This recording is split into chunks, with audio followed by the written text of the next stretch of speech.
Unfortunately, no, I don't think the Machinist is okay, and especially not in its current state, and even with buffs coming in patch 6.08, I really do have concerns that I do want to talk about here. So this is something that has bothered me, and I do want to discuss it on its own. I really think that this has validity and merit to talking about it on its own, and so this video, I have to be honest, was not planned or expected to happen, but rather rose up between when I did my last video on the current Savage tier damage numbers and my future video. To be quite blunt, it was meant to be a single sentence, maybe even two in that. I honestly expanded it though, and expanded it until, to be quite frank, it became real and it got personal because, as a great friend of mine would say, these are my babies. I have played so much ranged physical DPS, I have played all of them into the ground last expansion and back. And just to say out the get-go, I don't want any of them to be nerfed. I want to play all three of them and have a blast. All of these are amazing to me. One of the reasons 14 is always fresh for me and what keeps me playing it is the variety, and slap in the best in slot gear with a new weapon and go into town. And so don't tell me I want nerfs, because that is totally misconstruing what I'm trying to get here. The fact of the matter is, Machinist right now is doing less damage than Bard by a very significant margin. And yes, I note that buffs are coming in 6.08. I got it, understood, Roger. But looking at the here and now, which is extremely concerning, this is a situation that really profoundly sucks, and this has been really indicated in the play rates of the Machinist. But even accounting for the potential buffs just to make all the ranged DPS equal, even in a world where they are doing the exact same DPS as a Bard is still profoundly preferable in the higher end content. And now people are going to ask why, which is a super great question. Because the Bard simply brings more. And yes, I am going to be citing ultimate raids even in here for some examples. First up is Bard brings their own Esuna through the Warden's Paean that can take stress off from a healer during cleanses, like E8S had Esuna phases in it. The Epic of Alexander ultimate also has Esuna phases where the healers need to cleanse all of them off. This is actually going to be a considerably unique and powerful skill. Yes, absolutely, I'm the first to acknowledge that's a fringe case. That is not something you're doing in everyday dungeon content. But then I raise you the Ivalice raid where you have like that horse guy that like can bind you in place. I have absolutely used Warden's Paean to get out of that. Maybe I shouldn't admit that on my channel, but you know what? It was sure handy to have that cleanse. So I will say I do use it in everyday content, more casual content too. Now this is one that I really want to talk about a lot, because I have noticed that there is a lot of sentiment, at least in my comments, sometimes in my Discord server, where people think this skill is bad. This is actually a very powerful skill. Bard brings a personal healing amplification that they can put on anyone that they want in the party, that can be combined, and it's called Nature's Minne, which is combined with something like Scholar's Add Low Spread for absolutely bizarre effects. And right now I'm using Scholar in Savage Prog, and so this is really personal and near and dear to me.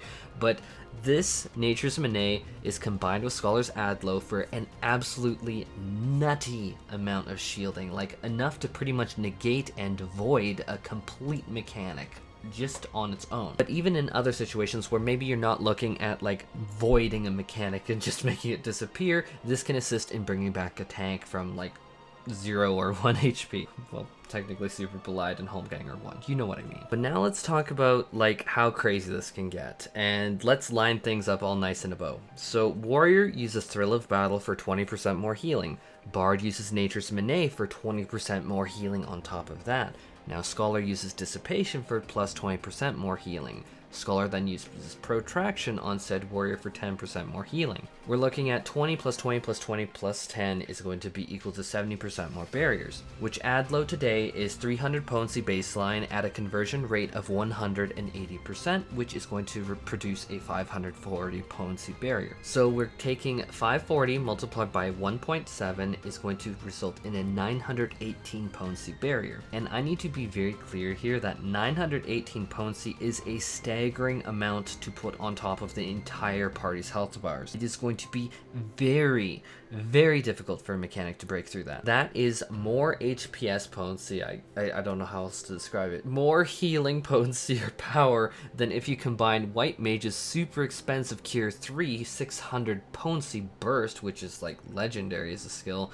with their Plenary Indulgence cooldown for 800 burst, which is the combination of those two, which obviously is at the cost of their already screaming White Mage MP bar. I just say that because I know comments are going to be like, well, that costs too much MP. I know, I hear you. So when people say Nature's Minne is garbage, I wonder where they're really getting that information from, because I actually hear this so often, because all of this setup is actually very standard.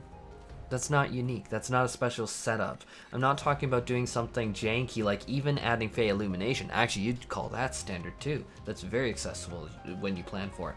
Or adding Seraph's Constellation, because Dissipation knocks out the Fairy. Okay, you're going to have Seraph out, which applies the Constellation, then the Dissipation. No. That's a little too theoretical for anyone. Or let's say that you theoretically are paired up with a Sage, which uses a Krasis for plus 20% healing. No. What I just described is a very standard combination, especially with how prolific warriors are around here, and can be used to outright null and void a mechanic. In fact, the only big thing holding this combination back is Scholar's Dissipation with its long cooldown. The rest, including Bard's Nature's Minne, 90 seconds. Or lower cooldown for some abilities, like obviously Protraction.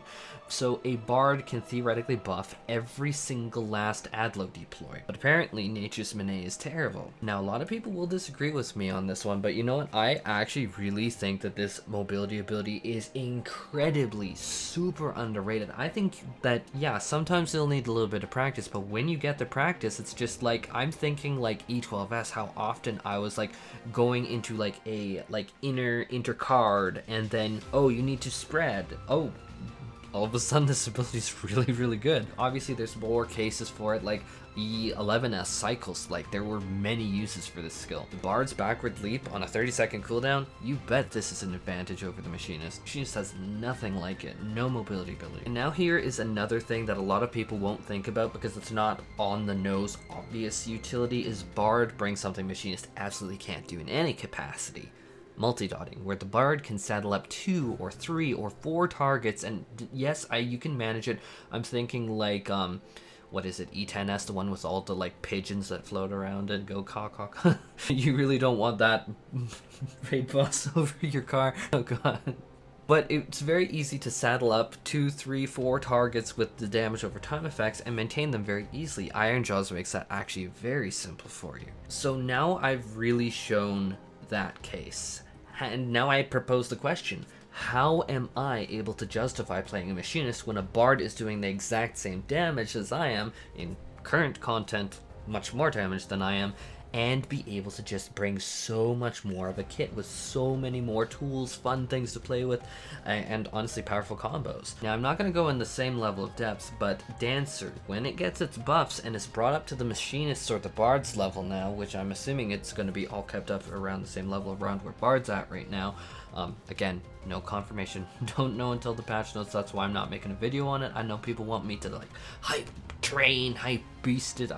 Until I see the numbers, I'm not going to do that. That is not how I want to be. Like, a lot of people want me to hype beast it, and I'm like, right now, I just don't want to do it. I just got pneumonia, I just want to keep low right now. But anyhow, getting back to the point is, now when Dancer gets its buffs and is brought up to like the Machinist, the Bard's level, now the Machinist now needs to compete against multiple powerful heals in Curing Waltz every 60 seconds, 600 potency burst heal. That's really good for DPS. Improvisation, that's a very powerful heal over time effect. Then you have Improvised Finish that can go up to a 10% health barrier. Instant cast is going to be 5%, and you can bet that that's absolutely going to help during prog. Not to mention, the Dancer is like literally the most mobile job in the entire game, because yes, it's a ranged physical DPS, but it also has those 3 dashes, which honestly pushes it above and beyond anything else in the game. I want to make it resoundingly clear, is Dancer needs a damage buff right now. Please don't misinterpret that. I am so scared people are going to take me out of context. Don't misinterpret that. I want to play Dancer. I want a damage buff. I really do think it needs it. And I'm not calling for Bard or Dancer nerfs, but I genuinely do not believe a single person can tell me at this point a single really good reason to pick the Machinist over a Bard or a Dancer when it gets its damage buffs. I'm kind of gonna like joke around saying it's the Machinist's final song, but it's like, okay, now I do the same damage as Dancer and Bard, my brothers and sisters, but now I'm not as mobile, I lack any sort of utility to compete with them, and really, that's the proposition that is put in front of me when I go to pick a ranged DPS right now. It's feeling like less of a choice. Like, what is the Machinist's perk because it's like it doesn't have like the mobility, it doesn't have the utility. What is the Machinist bringing right now? That's my concern.